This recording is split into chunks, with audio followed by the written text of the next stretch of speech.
Hey everyone, do you know what an ocean is? I think you do. Today we are going to learn about the biggest bodies of water on planet Earth. After this video, I want you to be able to tell what an ocean is and identify oceans on a map or a globe. So here is the book titled What is an Ocean and written by Karen Jones. Our planet Earth is covered in land and water. The biggest bodies of water found on our Earth are called oceans. There are 5 oceans found on Earth. They are the Atlantic, Pacific, Indian, Arctic, and Southern Oceans. These oceans cover most of the Earth. Let's learn a little bit about each of them. The Arctic Ocean is at the very top of the planet, near the North Pole. It is very cold, and during the winter months, it is covered with ice. Some of the animals that live in and around the Arctic Ocean include polar bears, walruses, seals, and whales. This is the Atlantic Ocean. It is made up of waters between North and South America, Europe, and Africa. There are millions of plants, mammals, and fish that live in the Atlantic Ocean. Manatees, whales, turtles, sharks, dolphins, crab, and fish are just a small number of the many creatures that call this ocean home. This is the Indian Ocean. It floats between Africa and Australia. It's the warmest ocean, and that sometimes causes tropical storms. There are many different kinds of sharks, dolphins, whales, jellyfish, sea turtles, stingrays, and of course, fish that live in the Indian Ocean. The Pacific Ocean is the largest ocean in the world. It flows from North and South America across to the coasts of Asia and Australia. The Pacific Ocean is home to millions of fish and plant life like sharks, stingrays, coral reefs, whales, turtles, crustaceans, octopus, and lots of fish. The Southern Ocean is at the very southern part of the Earth. Like the Arctic, lots of the water in this ocean freezes in the winter. In the Southern Ocean area, you'll see penguins, whales, squid, seals, and sea lions. There aren't as many types of fish that live here because the water is so cold. The biggest bodies of water found on our Earth are called oceans. It's very important that we help to take care of them. Protecting the Earth's water and the homes of millions of plants and animals will help to make sure that we can enjoy our oceans for years to come.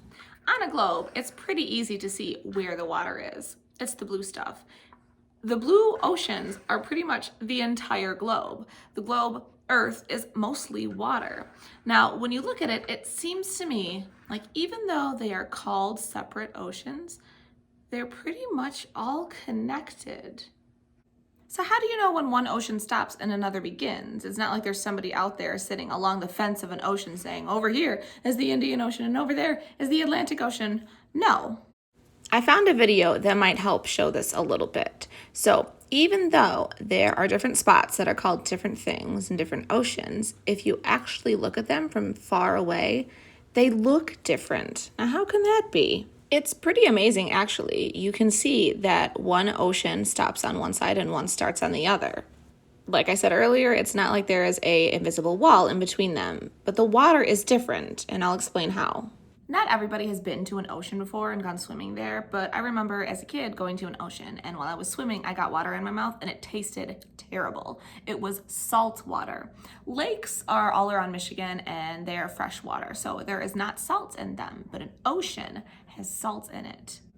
Different oceans have different amounts of salt in them. They also can be different temperatures. The oceans that are down here towards the equator a lot of times are warmer than the oceans at the North and the South poles. It's a lot colder there. So when you have water that is at different temperatures and different amounts of salt in it, it doesn't mix as easily.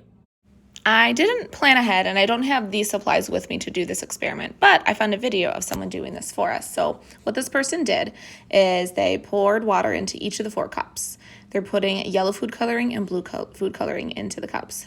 He's also going to mix salt into the blue water. So that blue water is now salt water. The yellow water is just plain. He's then putting paper over one of the cups because he's going to flip it upside down and put it on top of one of the blue salt waters. Very carefully, he flips it over. It's kind of messy, but he's going to put it right on top and match the cups perfectly. Then he's going to slide the paper out very carefully so that way the cups are just touching. And watch what the water does. Anything happen? No. It's not mixing. The blue salt water is staying on the bottom and the yellow plain water is staying on the top. Salt water is denser. It's kind of like it's heavier. It's thicker. It doesn't want to mix with the plain water. Now he's going to take the heavier, denser salt water and put it on top of the yellow cup. And let's see what happens here. Already, can you tell? It mixed immediately. That heavy salt water wanted to go right to the bottom.